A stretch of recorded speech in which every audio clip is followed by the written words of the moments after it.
Bonjour à tous, merci encore de votre fidélité. Très heureux de vous retrouver pour ce nouveau numéro de School TV Le Mag. Vous le savez, une demi-heure sur la scolarité de vos enfants. Aujourd'hui, on se met en mode école du monde. Mais cette fois-ci, on ne s'arrête pas dans un pays en particulier pour découvrir son système éducatif. On va faire le tour, littéralement, de la planète. Ce n'est pas une blague. Gros plan sur ces familles qui décident de faire le grand saut avec leurs enfants. Irina Capron vous dit tout dans un instant. À la découverte de différents pays, de différentes cultures, et cela pendant des mois et des mois, voire même des années. Mais comment assurer la continuité scolaire concernant ces enfants? C'est un véritable casse-tête. On posera la question à plusieurs parents dans un instant. Et puis s'ouvrir au monde, ça n'a pas de prix, ça vous le savez. Quel bénéfice pour ces enfants alors qu'ils sont en pleine construction, qu'ils vont devenir citoyens du monde? Est-ce qu'il y a parfois le mal du pays? Des petites baisses de régime pendant ce périple? Comment on gère tout ça? On va poser la question à Delphine et Franck. Bonjour. Merci d'avoir accepté notre invitation. Merci de vous être arrêtés quelques minutes pour parler un petit peu avec nous et de nous parler effectivement de votre tour du monde. Vous êtes les heureux parents de deux enfants, Olivia et Héloïse. Elles ont quel âge?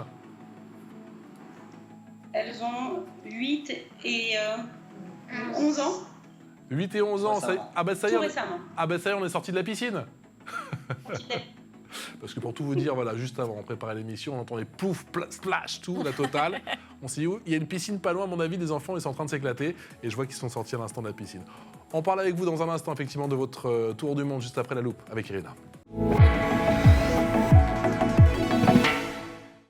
avez fait plein de choses, Irina Capron. Oui, mais pas le tour du monde. Plein de pays. Pas le tour du monde. Mais non. Vous faites ça pays par pays, année après année. Exactement. Mois après mois. Déjà bien. Ouais. Et le tour du Schnorr, c'est... Ça, je le connais par cœur. Par cœur, le Schnorr. Voilà, c'est une guide professionnelle concernant le Schnorr. Exactement. Le département du Nord.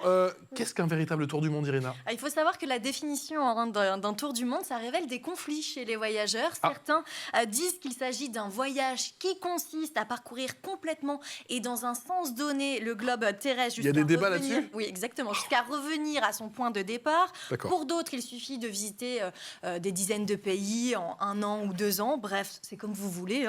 Sachez que les premiers tours du monde ont eu lieu au XVIe siècle. Il s'agissait de navigation autour du monde dont l'objectif était de reconnaître les côtes, les continents et les principales villes pour mettre en place des circuits commerciaux. Les tours du monde effectués par les touristes apparaissent dans la seconde moitié du 19e siècle. Et il y a eu ensuite le célèbre roman de Jules Verne, Le Tour du monde en 80 jours, qui a inspiré toute une génération. Phileas Fogg, magnifique. À quel moment de sa vie on peut faire un tour du monde? Alors, il n'y a pas d'âge. Les tours du mondistes, comme on les appelle, ou les globes trotteurs, partent en moyenne à 27 ans, mais ce n'est qu'une moyenne. Plusieurs événements peuvent vous pousser à partir, comme la fin des études, un mariage, une naissance, ou encore les confinements pendant la crise du coronavirus. Et la plupart partent faire le tour du monde en couple. Alors, ils sont environ 42% à partir en couple, 37% en solo, 12% entre amis ou 9% en famille. Et comment on continue l'éducation? Justement, c'est un sujet qui nous intéresse particulièrement ici. Lorsque l'on part comme ça pendant des mois et des mois faire le tour du monde. Alors oui, je le rappelle, l'instruction est obligatoire pour tous les enfants à partir de 3 ans jusqu'à 16 ans. Alors les familles peuvent choisir les cours par correspondance, comme le CNED, qui offre l'avantage de poursuivre le programme scolaire sans trop demander de préparation aux parents. Mais attention, ces cours par correspondance représentent un certain budget et il faut disposer d'une connexion Internet fiable quotidiennement. Et l'école à distance par les parents pourront choisir entre une éducation formelle, donc avec des manuels et des cahiers, ou alors l'éducation informelle qui permet d'apprendre de soi, des autres et de son environnement sans ces fameux manuels scolaires. Merci Irina, c'est parti pour l'expression orale. L'expression orale avec nos invités Delphine et Franck qui sont actuellement au Cambodge à encore, je suis jamais allé, j'ai pas eu cette chance, il paraît que c'est magnifique, culturellement parlant aussi. Ça l'est. Ça l'est, vous y êtes depuis combien de temps? On vous a pas entendu. Vous y êtes depuis combien de temps au Cambodge, encore? On y est depuis un peu plus de 15 jours. D'accord. Et on est à Siem Reap depuis 4-5 jours. Ce périple, ce tour du monde, il a commencé où? Il a commencé quand? Il a commencé il y a 8 mois à peu près. Et il a commencé avec le Brésil. Le Brésil et l'Amérique du Sud plus largement. Vous habitez où en France, initialement, si vous en souvenez? Ça devait être quelque part proche de Paris, Rueil-Malmaison, dans les Hauts-de-Seine. Ah ouais, Malmaison, effectivement, dans les Hauts-de-Seine, dans le 92. Partir faire le tour du monde avec ses enfants, est-ce qu'au final, c'est la plus belle des aventures? Ah oui. Ah oui. Qu'est-ce que t'en penses? Ouais. C'est en tout cas la plus grande de nos aventures après leur naissance, probablement. Là, on voit Olivia ou on voit Héloïse? Ouais, Louise est toujours dans la piscine.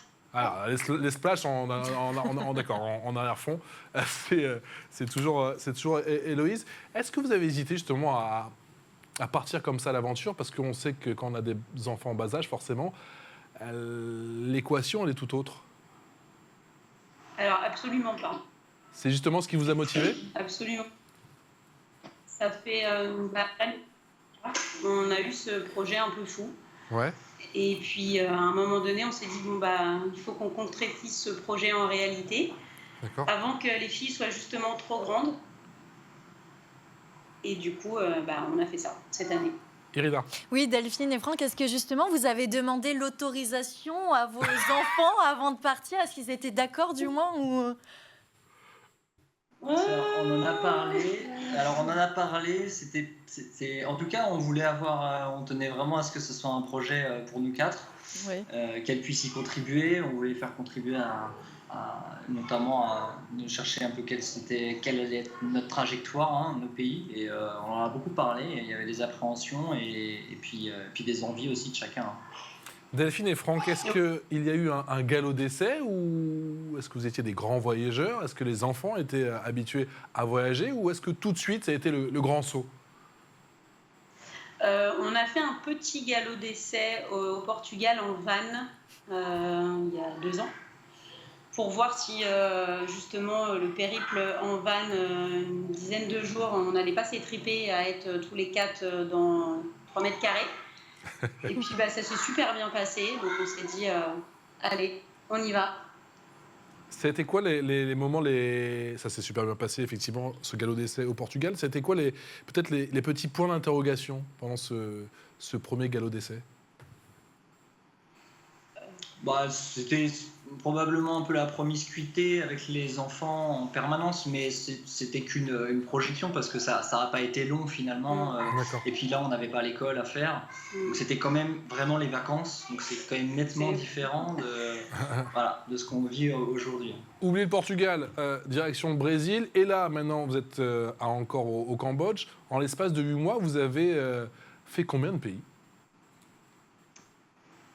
Alors, vas-y, tu comptes? On en a 9. Argentine, Pérou, Colombie. On va pas compter les stops, Polynésie, Nouvelle-Zélande, Japon, Vietnam, le 9e. On est au 9e. Le 9e en 8 mois, c'est tout simplement exceptionnel. Comment ça se prépare un tel voyage, une telle aventure? Ça se prépare ou ça se prépare pas? Et vous êtes plutôt de la team... Vous êtes plutôt de la team, ça se prépare pas. Donc évidemment qu'il y a des choses à préparer en amont au niveau administratif, etc. Mais pour tout vous dire, financièrement, à la base, on devait plutôt le faire l'année suivante. Et puis on a pris la décision, 6 mois avant de partir, d'avancer le tour du monde d'1 an.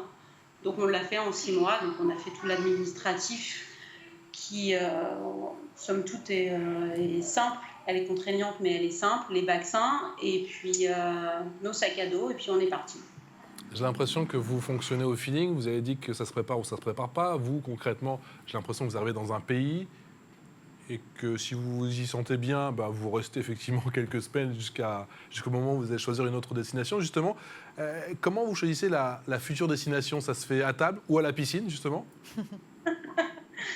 Alors, les destinations, on va dire que c'est à peu près la seule chose qu'on avait vraiment bien verrouillée avant. D'accord. Et on n'était pas dans le détail, donc on avait quand même une liste de pays et on n'avait même pas exactement l'ordre parce qu'on l'a changé, l'ordre des destinations.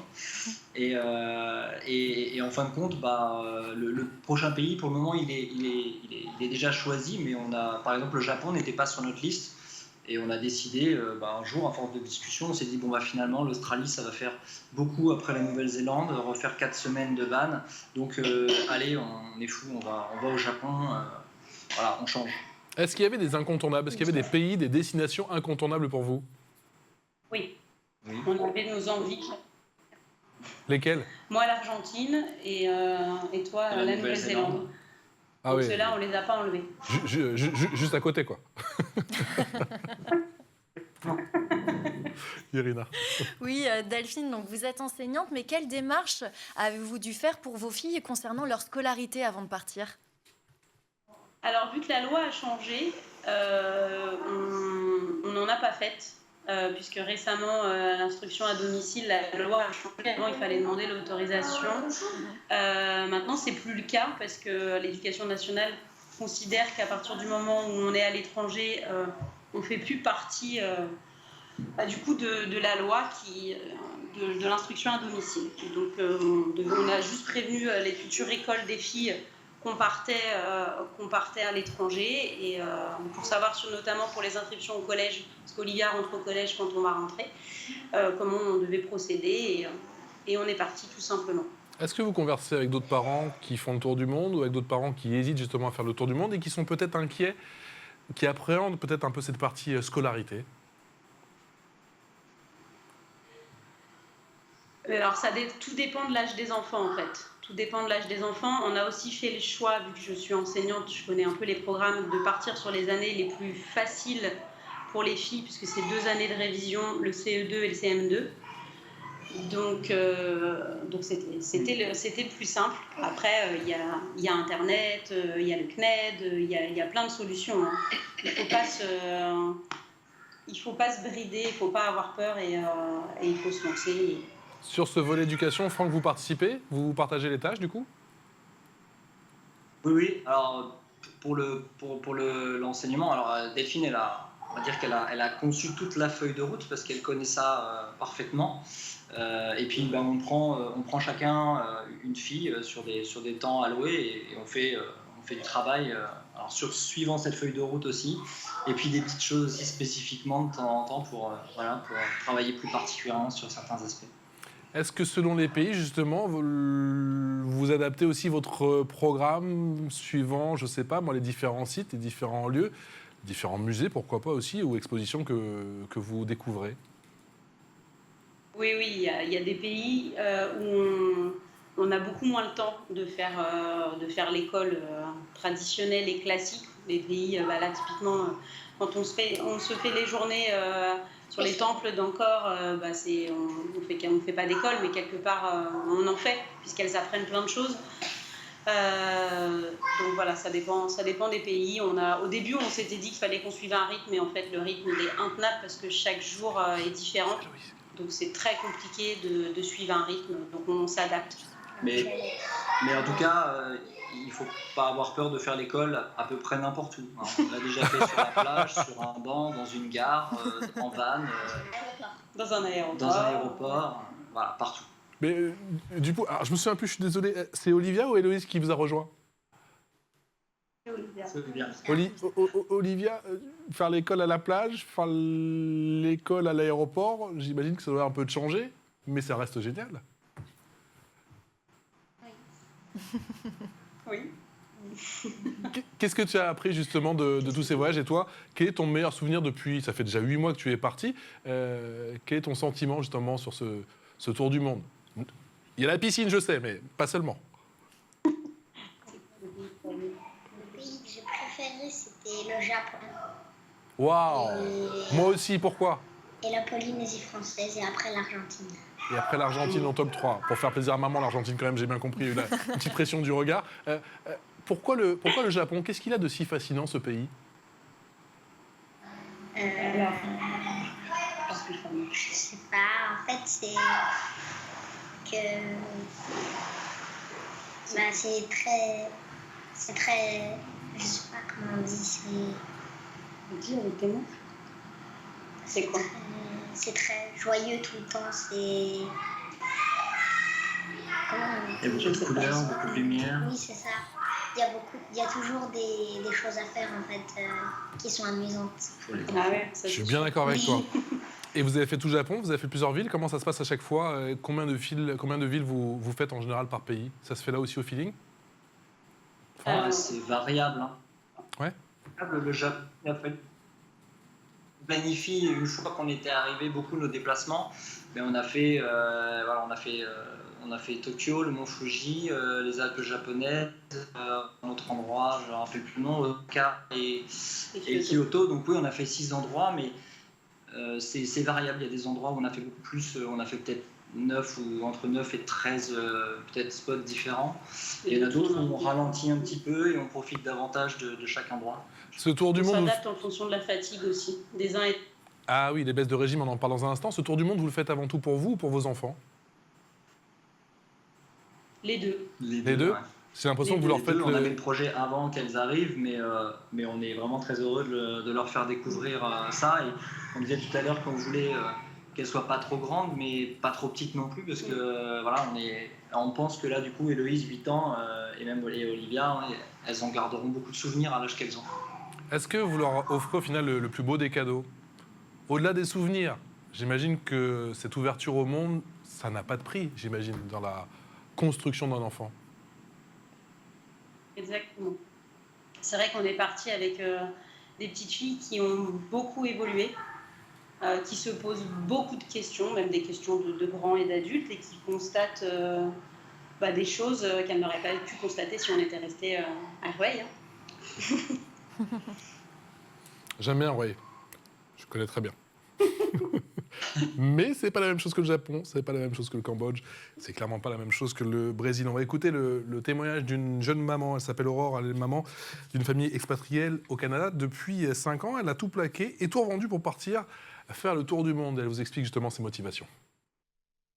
Bonjour, moi c'est Aurore et avec ma petite famille de 3 enfants, on parcourt actuellement les États-Unis. On fait un tour du monde depuis quasiment 1 an et aujourd'hui on est de retour dans notre camping-car qui est derrière moi et comment on fait l'école pendant cette année? Eh bien, on a fait du mix parce qu'on a fait 6 mois en camping-car, on a fait du sac à dos pendant 4 mois et aujourd'hui on est revenu dans le camping-car pour remonter vers le Québec où on habite. Donc nous on suit le programme québécois, j'ai choisi de garder le programme pour qu'elle se réintègre après l'année prochaine à l'école et j'ai choisi de prendre carrément les petits cahiers qui aujourd'hui suivent les enfants de leur scolarité. Donc il faut savoir que j'ai 2 enfants, l'une en 3e année et l'autre en 5e année, ce qui est l'équivalent du CE2 et du CM2. Et donc on suit en fait les programmes, on travaille surtout les matières principales qui sont le français et les maths. Tout ce qui est histoire, géographie, anglais, on peut le voir à travers le voyage. Donc ça, les bases sont ainsi, puis après on va broder un petit peu dessus. Au niveau du temps qu'on essaye d'allouer, on essaye d'allouer à peu près 1 heure par jour. Je ne vais pas dire par jour parce que c'est quand même très compliqué, surtout quand on bouge beaucoup, qu'on visite. Mais voilà, on essaye de faire au maximum quand on a du temps posé ou alors du temps sur la route. Grâce au camping-car, c'est très pratique parce qu'il y a des tables. Donc voilà comment s'organise le temps scolaire avec mes enfants. Et le dernier, il n'a que 2 ans, il a encore le temps de jouer. Voilà, merci pour le petit message. Elle tenait absolument de faire un petit coucou. Elle n'a pas pu être en direct avec nous. Delphine et Franck, le plus dur, peut-être, au final, pour Olivia et Héloïse, ça va être le retour à l'école classique. Ça va être le retour. Tu penses? Ouais, peut-être. Ça, vous l'appréhendez ou pas, Delphine et Franck? On en parle de temps en temps, parce que c'est vrai qu'on n'a pas toujours l'occasion d'être, comme je disais, d'être bien assis, d'avoir un bureau. Alors nous, on n'est pas absolument tout à fait strict là-dessus, mais c'est vrai qu'on leur dit quand même, on leur rappelle que l'année prochaine, surtout pour Olivia, ça va être le collège, ça va être différent. Donc le retour apportera pas mal de changements. Ce sera plus nous. Voilà. Vous nous parlez du retour, mais le retour, ça va être en France. Pour le moment, c'est en France. On a des billets, fin juillet. Oui, Ouh là là, ouh là là. Oh, je sens que c'est en gestation là. Je sens que effectivement, je commence à vous connaître. Hein. Je sais que vous fonctionnez au feeling. Hein. On se reparle dans 1 an et j'imagine que vous êtes encore au Cambodge. Dans tous les cas, on rentrera, mais peut-être. Au final, le plus dur, c'est de partir à l'aventure ou c'est de rentrer? De rentrer. Franck, il y a bien un moment Non, où... mais je dis ça parce que c'était quand même assez extraordinaire le moment du départ. Hein. Ouais. C'était quand même beaucoup d'émotions. Même si on se disait on le fait, je crois qu'on se disait à peu près tous les 2 jours On est fou. on est fou, qu'est-ce qu'on fait en fait. Et là aujourd'hui, quand j'ai pris les billets retour, c'est vrai que je pense que tous les jours on essaye d'éviter d'y penser trop quand même au moment du retour, comment ça va se passer, comment ça va être, même s'il y aura des choses super au retour. Allez, j'arrête mes questions effectivement sur le retour, on n'y pense pas. Vous êtes en pleine itinérance et ça fait 8 mois, il y a encore de belles journées, de belles semaines devant vous. Est-ce qu'il y a des coups de mou parfois? Est-ce qu'il y a des baisses de régime? Parce que je crois que vous l'avez dit, le rythme est quand même assez soutenu au final. On en a eu une grosse aux alentours de 7 mois. Après la Nouvelle-Zélande, parce que mine de rien, l'itinérance en van, c'est plus fatigant. En plus, on est arrivé au Japon où il y a effectivement, comme l'a très justement dit Olivia tout à l'heure, il y avait beaucoup de choses à voir, beaucoup de choses qu'on avait envie de voir. Et là, on a eu une petite baisse de régime et comme effectivement on a ce luxe quelque part de ne pas avoir tout prévu, on a pu se permettre de se poser, de ralentir le rythme et puis pouvoir s'adapter du coup. Franck, comment on s'adapte justement? Comment on gère ces baisses de régime? Ça se fait, j'ai l'impression, en bonne intelligence, la communication avant tout. Voilà, c'est ça. On communique, on se rend compte aussi que les disputes sont peut-être un peu plus fréquentes, que les filles sont un peu plus pénibles et du coup, en général, ça est moins réceptive et du coup, ça, c'est un bon indicateur où là, on se dit, bon, ok, il faut qu'on ralentisse, il faut qu'on se couche tôt, il faut qu'on arrête de prévoir des choses, tant pis, si on ne fait pas ce qu'on avait prévu, on s'adapte. Irina. Oui, est-ce que les filles vous ont déjà évoqué l'envie de retourner en France ou pour l'instant ce n'est pas encore arrivé? Alors à Noël. À Noël, la petite particulièrement, toute la période du mois de décembre en Polynésie, pourtant on était un petit peu au paradis. Pourtant il y a pire. Ça a été compliqué pour elle parce que c'était pas ses habitudes. On était en maillot de bain, pas de sapin, il n'y avait pas toutes les habitudes avec les grands-parents, etc. Ça a été compliqué un peu pour elle à ce moment-là. Mais de temps en temps, elle évoque quelques petites choses. C'est plus des choses de confort, penser à peut-être voir une copine, la mimolette pour Olivia, d'autres choses qui peuvent manquer de temps en temps, mais c'est pas quotidien. La mimolette en Polynésie française, quoique. Si, on peut peut-être, non? Compliqué. Non, compliqué. Au Cambodge, un peu plus compliqué. Cambodge, très compliqué. Oui. Allez, l'info en plus, ça c'est pas compliqué, c'est très simple.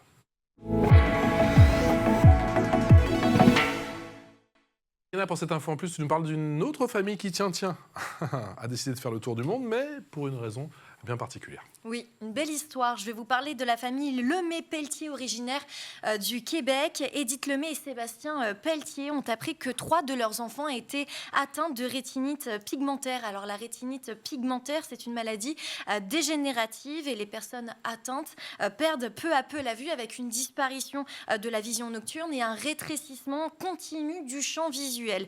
Mia, 11 ans, Colin, 7 ans et Laurent, 5 ans, devraient devenir aveugles vers 30-40 ans et leur médecin avait suggéré aux parents de leur créer un maximum de souvenirs visuels. C'est à ce moment qu'ils ont décidé de partir pendant 1 an faire le tour du monde. Ils sont partis en mars 2022 de Montréal. Ils ont commencé leur voyage en Namibie, en Tanzanie, puis ils ont visité la Turquie, la Mongolie, l'Indonésie, bref, et ils viennent de rentrer au Canada en avril dernier. Avec plein de souvenirs. Pardon Irina, c'est quoi la suite du programme Delphine et Franck? Vous souhaitez faire encore combien de pays idéalement? Normalement, on va au Laos après, mais on ne sait pas combien de temps on va y rester. Ça dépend si on s'y plaît ou pas. Ouais. Et on sait qu'on repart des Philippines dans tous les cas, parce qu'on a pris notre billet retour. On a une envie d'Indonésie, et on ne sait pas si on va s'ajouter Singapour ou pas. D'autres, on verra. Est-ce que vos enfants sont trop jeunes ou vous pensez qu'ils mesurent la chance qu'ils ont? On vous entend pas. Delphine et Franck, est-ce que vous pensez que vos enfants sont trop jeunes ou ils mesurent la chance qu'ils ont? Je pense qu'ils mesurent. Est-ce que tu mesures la chance que tu as ou pas? Oui. Toi, oui, un peu. En tout cas, la grande analyse beaucoup plus les choses que la petite. Et elle fait des liens avec son quotidien. Et ça, c'est très chouette et c'est très enrichissant. Et peut-être peut-être qu'il Mais je pense y a des choses qui viendront aussi à leur esprit, peut-être aussi en rentrant. Peut-être Plus tard, parce que c'est vrai que c'est quand même beaucoup de choses. Hein, ça, même si on prend du temps, on passe du temps dans les pays, ça va quand même vite. On s'adapte à une nouvelle culture, des nouveaux paysages, des nouveaux gens, des nouveaux modes de transport, et ça change d'un pays à l'autre. Donc c'est vrai que c'est quand même beaucoup de choses à intégrer. Beaucoup de choses à intégrer pour les enfants, beaucoup de choses à intégrer aussi pour les parents. Ça vous a changé, vous aussi? Ah oui. En quoi, d'après vous? On n'est plus les mêmes voyageurs et on n'est plus les mêmes que quand on est parti. Bah déjà, vous avez toujours le sourire, quoi. Oui, typiquement, moi, j'étais beaucoup plus dans l'anticipation mais s'il n'y a pas de place pour le transport, etc. Et la plupart du temps, on se rend compte que on passera une nuit de plus là où on est, et puis on partira le lendemain, en fait. Et puis, so what? Vous me dites, concrètement, Franck, vous me dites qu'après 8 mois, vous avez enfin lâché prise, c'est ça? Ce qui est le plus dur à faire, peut-être? On n'en est pas encore là. Ah Je n'irai pas jusque-là, mais effectivement, il y a des choses qui... j'ai du mal à... Mais non, mais quand même, oui, ça... Non, quand même, on relâche un peu les... Voilà, il y a pas mal de choses qui ont plus autant d'importance sur notre quotidien. En tout cas, pendant le voyage, ça n'a pas autant de prise sur nous qu'avant. Je suis désolé, je vais encore vous parler du retour, mais qu'est-ce que vous avez changé à votre retour? Parce que forcément, vous allez revenir totalement changé, pour ne pas dire transformé, et ça va avoir un impact sur votre quotidien de retour en France, ou au Brésil, ou au Cambodge, je ne sais pas. Qu'est-ce que vous allez Malheureusement, changer? on sait que la routine va très vite revenir, on en a conscience, mais je pense qu'on va essayer de continuer malgré tout cette communication qu'on a développée avec les enfants de manière plus qu'importante, là, hein, ça c'est sûr. Je pense qu'on va essayer de continuer, se lâcher prise aussi, mais ça... Puis le rapport aux gens aussi, peut-être, on a vécu des moments assez enrichissants avec des gens notamment en Polynésie française, hein, où le vouvoiement n'existe pas et où le partage est vraiment systématique. Donc on se rend compte que voilà, il y a une culture de la famille notamment qui est plus présente là-bas et qui peut peut-être se perdre de temps en temps un peu plus chez nous. Et si on peut ramener certaines de ces choses, ce sera bien. Est-ce qu'au final, vous avez développé... parce que j'imagine que quand vous étiez en France, vous passiez aussi beaucoup de temps en famille. En tout cas, j'imagine les week-ends, si vous aviez un emploi du temps classique. Mais est-ce que ce tour du monde vous a permis de développer du temps de qualité avec vos enfants? Oui, alors, sans même... la qualité, oui, mais on est vraiment sûr d'une chose, c'est qu'on apprend au quotidien à se connaître, nous, de mieux en mieux. Et aussi, les enfants leur permettent, elles, de se connaître. Et on se le dit quotidiennement que c'est important qu'on apprenne tous à mieux se connaître pour pouvoir mieux vivre ensemble, mieux réagir, mieux expliquer les choses qu'on ressent. Voilà. Puis on a effectivement du temps pour parler de choses dont on n'avait pas de temps pour parler avant. C'est des choses de la vie, hein, nos valeurs, notre vision du monde, répondre à certaines de leurs questions.